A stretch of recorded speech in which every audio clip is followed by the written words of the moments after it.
Le premier tome de la Méditerranée et le monde méditerranéen à l'époque de Philippe II, c'est le plus intéressant.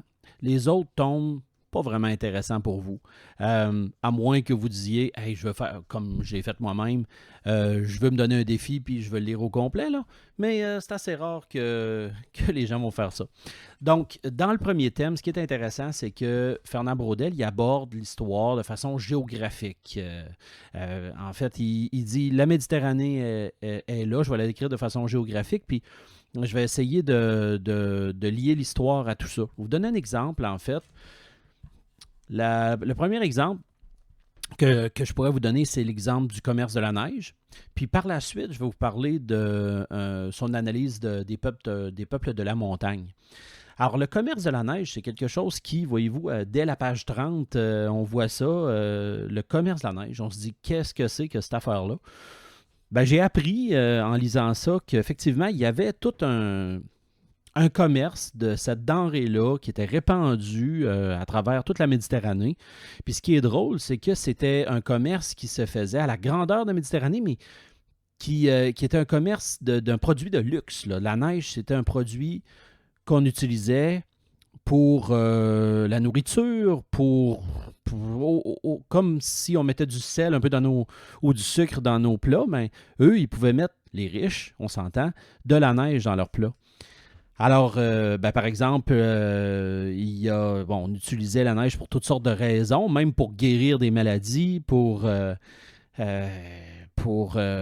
revendre. En Italie, on s'en servait pour les glaces, les sorbets, qui étaient des produits très intéressants. À Rome, on en faisait tout un monopole. Ça veut dire que le Rome, c'était l'endroit où est-ce qu'il y avait la meilleure neige. Si on comprend ça de même, en Espagne, c'était tassé dans des puits puis conservé jusqu'en été. Tu sais.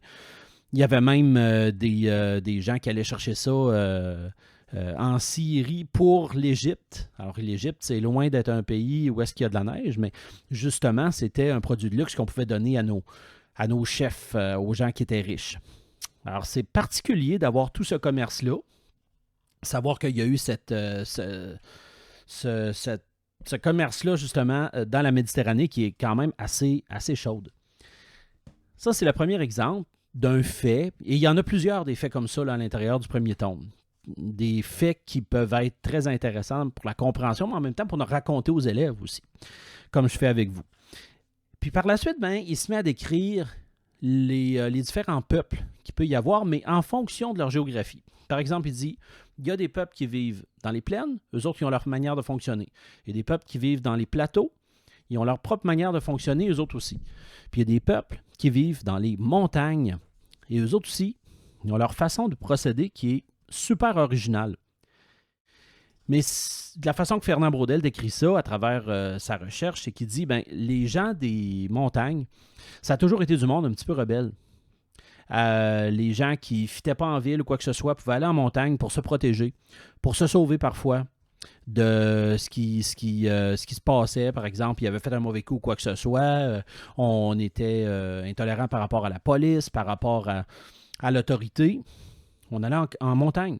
Parce qu'en montagne, on n'avait pas nécessairement des grosses villes. On ne peut pas se permettre d'avoir ça en montagne.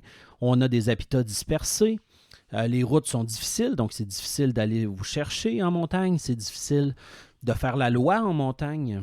On a notre propre police. Parfois, on a une absence de police complètement dans les montagnes. C'est un lieu relativement pauvre, mais c'est un lieu très original. Un lieu qui n'est pas très gentil avec l'Église. C'est un lieu où est-ce qu'on peut se permettre d'être différent. C'est un endroit qui... On descend pas de la montagne pour rien. Il faut vraiment un objectif parce qu'il y a de la route et que c'est difficile. Il y a toute une section par rapport à ça. Et je me disais, hey, on peut faire des parallèles parfois avec la vie dans nos propres montagnes. Les villes étant construites généralement dans des plaines. D'ailleurs, lui, il parle des plaines comme étant des endroits ravagés par la malaria parce que dans les plaines, généralement, on avait les plaines naturelles, je parle, il y avait beaucoup de marécages. Et puis, il y avait des moustiques qui pouvaient justement transmettre là, cette malaria-là avec plusieurs décès. Donc, c'est ça. Il oppose plusieurs endroits géographiques comme ça, et puis il fait des liens avec le mode de vie. Fait que c'est très, très intéressant.